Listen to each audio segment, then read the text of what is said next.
Thank you, guys. You're right. Yeah, okay. Congratulations, guys. You made it to the last thing. So I hope we don't bore you. But thank you for coming along. I hope that what we have to say is useful to what you have in store for your own professional dealings, and I hope this conference has been useful to you all.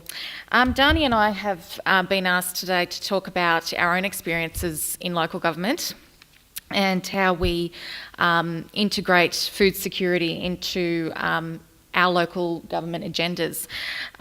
When we sat down together and started putting this presentation together, it was interesting as to how many similarities there are between both our local government areas. So if there is some repeating, it's only because we're adding emphasis to what we have found out from each other and from our own communities. And it's a bit like what Joel said last night in regards to there are things when we address hunger that just work. So it's like a cause and effect. These things happen. This is what we do to address them. So it's been nice in that sense to get a second opinion that a person in a similar role is doing similar things. So I'm going to start off with just some background, and then I'll hand it over to Dany, and we'll be talking about two separate projects. Okay, there we go. Okay, so what we're going to do is first just a very quick snapshot of both our areas so you just get an idea of where we're coming from. And then we're going to focus on two different projects. The first one is two different types of community kitchens that both our councils have been involved in starting, I would say, initiating, and the lessons learned from that and the challenges and the opportunities, and then going into our work with food security policy and research and what that means for us in the long term, and the challenges and the opportunities that we have to face day in, day out to actually get that implemented in our workplace and in the community as a whole. And then we'll just wrap up with a few ideas of our own. So sit back, relax and enjoy the show. This is Western Sydney. So what I need you to know from this graphic, we're both located in Western Sydney. Blacktown is located more in the northwest, if you can look between Penrith and Baulkham Hills, and Liverpool is located more in the southwest. So we're roughly probably about the same kilometre radius from centre Sydney, about 30 to 35 kilometres. But as I said, very similar in the way that we're set up as a community. I think I've missed one. Is it right? Okay. I'm pretty sure. There we go. Okay, so just some boring statistics for you right here between the two cities that we both come from. And I don't want to dwell on this too much. If you're wanting more information, please feel free to contact us afterwards or have a chat to us. Basically, what we want to get out of both these cities is basically we're rapidly growing cities of Western Sydney. We're expected in 2036 to have over 500,000 residents. So that's pretty huge. So that's about 15% of the greater Western Sydney population, to put that into perspective. Why are we growing so quickly? That's partly attributed to the fact that we both are homes to the New South Wales Planning Growth Centres. So in Blacktown we have the Northwest Growth Centre around Riverstone, Rouse Hill area, and in Liverpool we have the Southwest Growth area. And this is obviously brings up an issue about the pressures that it faces with our community's ability to produce our own food, the loss of agricultural land, and what we're going to do to address those issues. Just some other points from the demographics. We're highly multicultural. Both of our communities are. I don't know what Liverpool is, but I know that in Blacktown we have 184 communities in themselves. So very, very highly multicultural. If we look at indicators related to socioeconomic disadvantage, we'll find great inequality and between high income and low income. So we have lower incomes, higher unemployment rates, and lower educational attainments than the Greater Western Sydney region.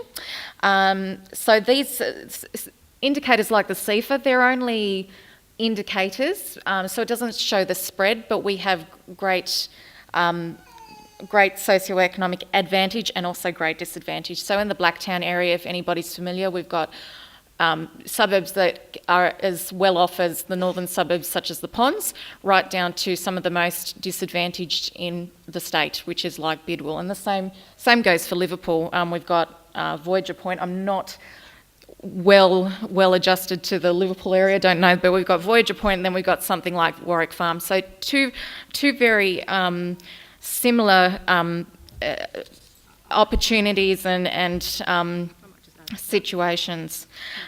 Yeah. I just might say that actually over half of our suburbs in Liverpool are actually more disadvantaged than the state average, so the CEFA index is actually higher. So, and then 10 of our small areas has a higher disadvantage, index of disadvantage, which is higher than the Liverpool city's average, which is quite remarkable. Yeah.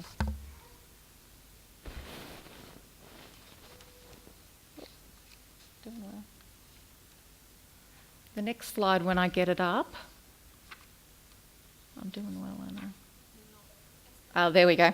Okay, this is the growth centres that we're talking about. So the northwest is the one located in Blacktown, the southwest is the one located in Liverpool. So just some stats. Northwest is expected to accommodate 70,000 new dwellings and 200 plus residents. I was really surprised that the southwest are outdoing us in this respect. We'll have 110,000 in the southwest, and that equates to about 300,000. So a lot. So yeah, go Liverpool. Good luck. So I think that's in the next 15 years. So to put that into perspective, the northwest population will be as large as Wollongong, and the southwest will be as big as Canberra. So, as I said, the pressures on these communities to actually produce their own food, losing that land that could be producing that food, makes all these areas vulnerable to food insecurity, plus all those social factors that we talked about, all those environmental factors, all those economic factors. It's calling us now as councils to take some sort of action on these issues that we know will be issues in the long term, but are also presenting themselves in the short term that we can already see in our communities. So I'll leave it there for the introduction for now. Now I'm going to hand over to Dany to talk about our first projects, which is both of our councils have done work in the last few years in regards to setting up community kitchens, and we'd like to share with you that process and the challenges and opportunities that we've come across with that. Okay, thanks, Amy. Now, how do I get this thing to work? Oh, right, okay. Okay, all right, so I'm here to talk to you about the Liverpool Community Kitchen and Hub. So I'm just going to talk a little bit about how this project was set up, how it's been operating, and just give you a bit of a snapshot of how where the project is at now. So how it started was that it actually started in 2011, so it has been operating for about or just over 2 years. And the key thing about this project, that it was actually, when it first started, it was actually driven by the community for the community.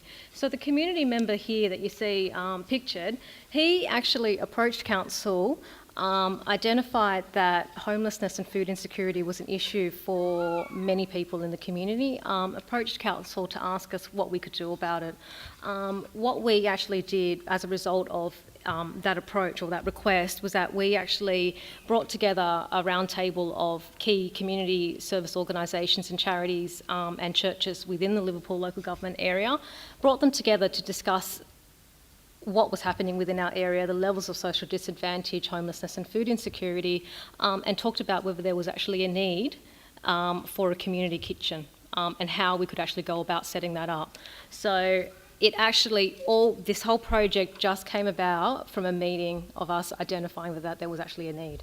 So with those key organisations that came on board, so we had Liverpool Council, obviously, we had Inspire Community Services, Uniting Church in Liverpool, Anglicare, Mission Australia, Parramatta Mission. So we had quite a number of key organisations that came on board, and they all came and discussed ways in which because we obviously were very limited in terms of resources, we discussed what things we could actually contribute to the project. So this is how this all came about. So all of the partners that came on board actually came on and they identified things that they can contribute to the project. So as a result, what was established was the Community Kitchen and Hub, the Uniting Church provided the venue.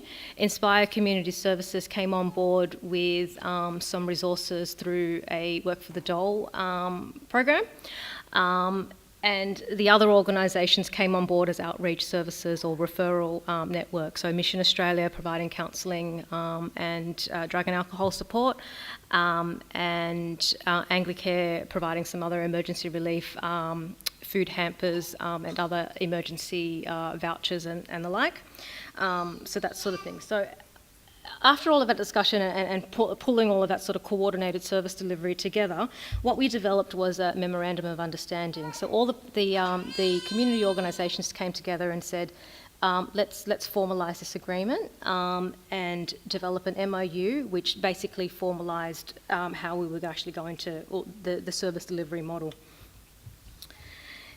So what has came about from that is that the Community Kitchen and Hub was developed. We provide breakfast and lunch 3 days a week, Tuesday, Wednesday and Thursday, and obviously operate out of the Uniting Church.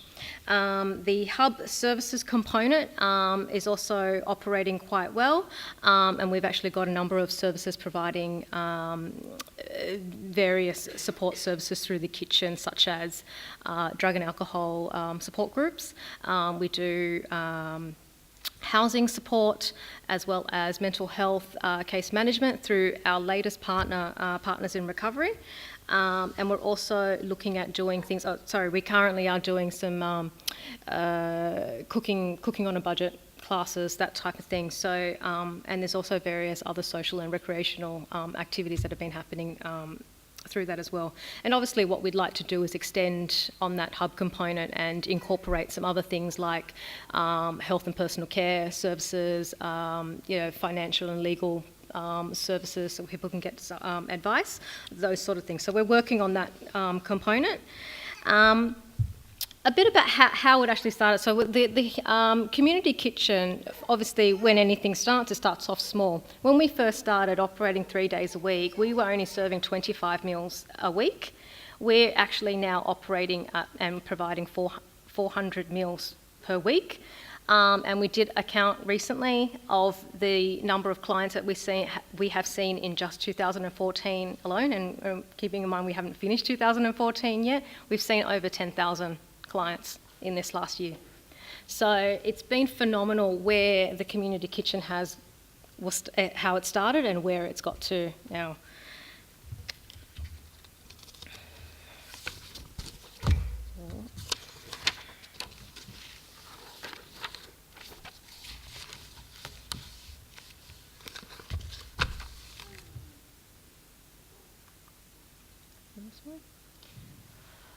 On to some of the key challenges, I suppose, in establishing a project of this type. Obviously, what we have found is that because we have opened up pretty much the floodgates for people to come and access this type of support, we've seen it go from, the 25 meals to 400 meals. So what we're actually seeing is that there is an increasing need for emergency relief across the board. Either through the kitchen or through our partner organisations or other community organisations in Liverpool. So across the board, what we're hearing is that there's just a huge demand. We're at capacity. We can't see it. We can barely see the number of clients that are accessing our service at the moment. And just to give you an idea of what Anglicare are experiencing, at the moment, they operate a program called Fresh Food Tuesday. on a weekly basis. And what they've told us they're seeing is that every Tuesday morning, it only operates for an hour on the Tuesday. People are from 10 o'clock, is it 10 to 11? Yeah. People are at the door at 7:30, 8 o'clock waiting for their food. Yeah, look. Teresa's correcting me, but they're seeing anywhere between 70 to 90 people every single week just wanting to access, what did they get, a bag of groceries, of fresh food, and that's donated by Oz Harvest, is that right? And Food Bank, yeah. So that's just an example of the extent of the food insecurity that's happening in Liverpool, and that's just being experienced by one service in Liverpool. But you know, as I've already mentioned, it's happening across the board.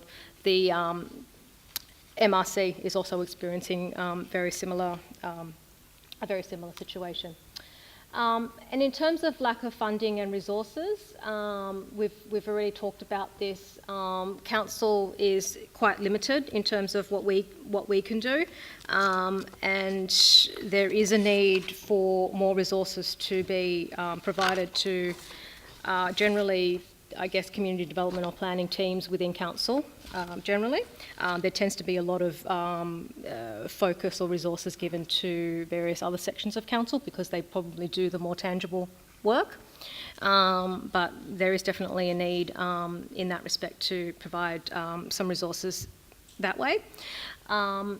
And also, there is a need for state and federal government to sort of step up to the plate and provide local government with some resources to implement some of these key projects that we're delivering. An example of that would be the Healthy Communities initiative that Liverpool Council it was a project that was federally government funded by Department of Health, a project that ran for about 3 years. It just finished, but it was delivering some fabulous projects in terms of healthy living programs, bike, walking and cycling programs, delivered an outdoor gym in Warwick Farm and did exercise programs, ran a hospitality course. It was there were so many components of that project, and that was a really good example of where federal government came to the party and funded local government directly to deliver such a grassroots project. But that's sort of an example of where resources are needed. Developing sustainable funding model, that is something that is really crucial. I mentioned earlier with our first round with the MOU, we actually had Parramatta Mission on board as one of our partners, and we primarily got them on board because they've been running a community kitchen for 20 plus years, and we wanted to get their advice about how we could actually set up our kitchen and set it up in a way that it's actually sustainable. So at this point, everything is provided free of charge, but and through the Work for the Dog program. However, that's only sustainable for 6 months at a time, and we need to look for a more sustainable model of operating that. So we're probably going to be looking at something like a pay per plate model. And I'm being moved on, so I'll just, seeking a suitable and permanent venue. The Liverpool Uniting Church have been very gracious in providing the venue for us, but it is it's only a temporary venue, so we are needing to look for something a little bit more permanent. I'll just move on from that. Opportunities. So volunteering and corporate support is, the key component of the kitchen is that it's run by volunteers, and chalk after this. I've just taken up all the time. And it's run by volunteers, and I think that's a really important component of that. Increasing the kitchen operations. So there's been an on-site community garden developed and outreach services, which I talked about in some detail, and the partnerships with the food rescue organisation. So we get donations from Oz Harvest and Second Bite. So that's really good. And I'll just jump to the last opportunity there. We've actually just had, as of today, we had the Governor-General actually come and visit the community kitchen. He heard about that. He was doing a tour of Western Sydney projects. It is Anti-Poverty Week, and he actually just came and visited the kitchen, spoke to some of the clients there, served lunch, and he was really impressed by how the project's been run. And so that was a really, really good opportunity for us to showcase what we've been doing. Okay, I won't show that video, so because we're going to run out of time. Whoops. Is that your first slide? Yeah. Sorry. No, that's all right. No, you're all right. Okay, so similarly to Liverpool, Blacktown has also been supporting a community kitchen for many years in the suburb of Lethbridge Park, and this is one of our more socio-economically disadvantaged areas. Very similar in the way that it's set up to Liverpool, but our kitchen, basically council supports the kitchen by providing the venue, which I think it's a main difference between our two councils. We run 5 days now. We originally did 3 days, and basically the main funding source is through a local job service provider. So the local job service provider comes in and trains up unemployed people, and they serve the meals to those in need. I'm really proud of this project. I know we're running out of time, but and really happy to talk about it as we go along or afterwards. But really the success of it has been the number of people we've been able to build their capacity in getting employment.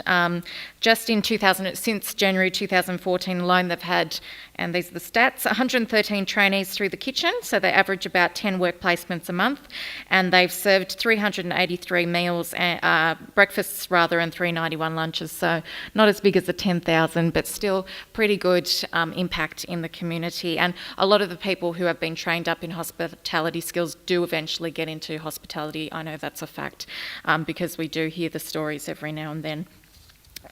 So yeah, there's plenty of very similar stories to what Dany has talked about, which I'm more than happy to share in my own time. But really, they've really grown in the past few years in developing those social support services. It's not just about the food, but the food is the means to an end to get other people to other services, and so for their not only their food needs to be addressed, but any other needs in the area of their lives that may need to be addressed.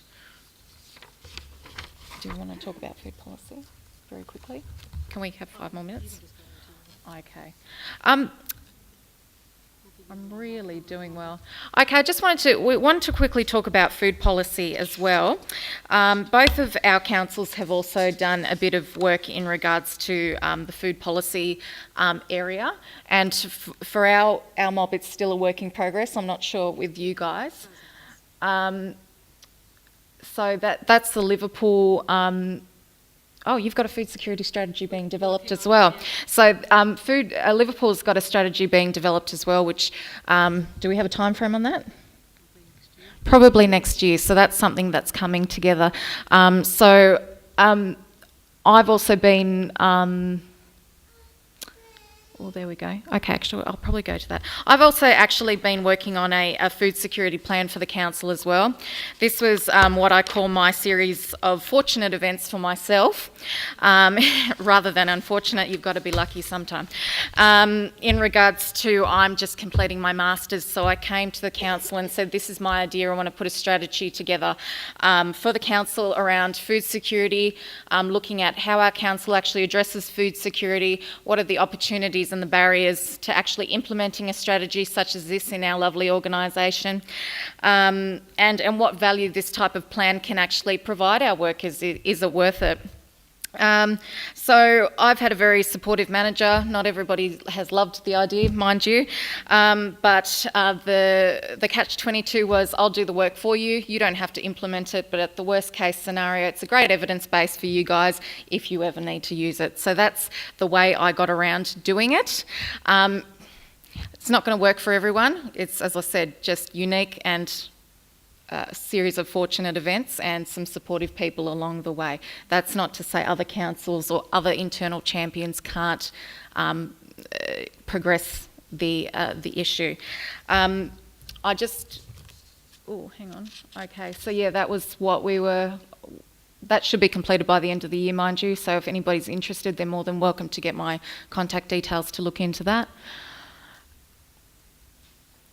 What I am really excited about with what I've put together is the ability, and I think this is where councils really have to step up in regards to if they're wanting to shift the thinking of policymakers and decision makers, is they want to know why we should invest resources into this, and the best thing that we can do is put together a local evidence base that there is actually a problem within our community. It's all very nice for us to give them national stats or state stats, and they add fuel to the argument, no doubt, but if you can actually say, this is an issue in Blacktown, and this is what we found out, they're more likely to listen to you, and they're more likely to invest in programs and policies and projects, pardon me. So I suppose what I wanted to outline is that local government really has a role in research, local research,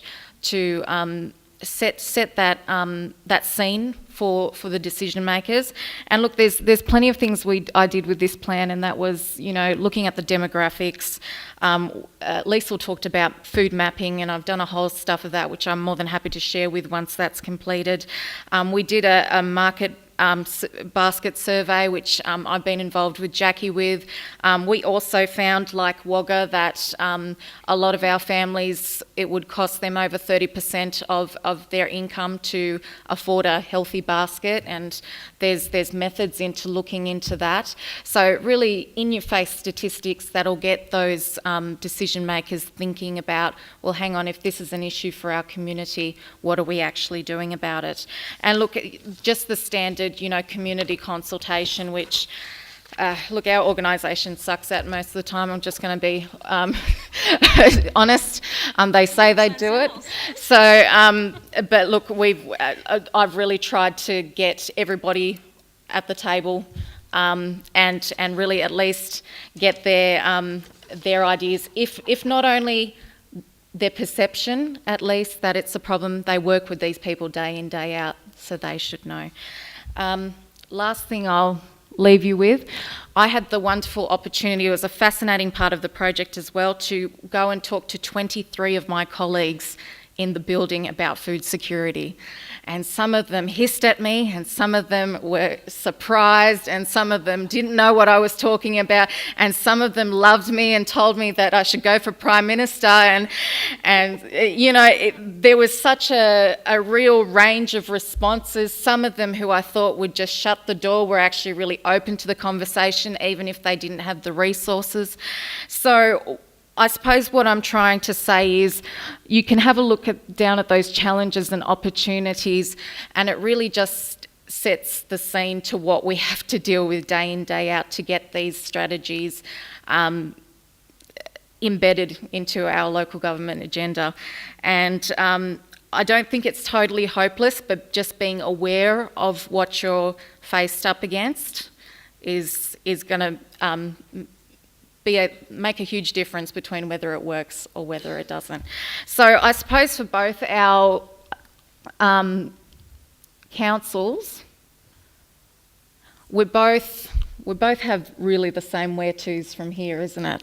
In a sense that our aim is to find a way, how can council still sustainably support these programs that have been started off by the community, and how do we be a good partner in that regard? And the second of all is, how do we effectively develop and implement these strategies that we're putting in place? And how do we get them not just to be a statement of commitment that we go, well done, we've put together a piece of paper, but how do they actually become real, tangible results in our community and real action, so that our communities actually go to sleep at night with food in their bellies? Thank you.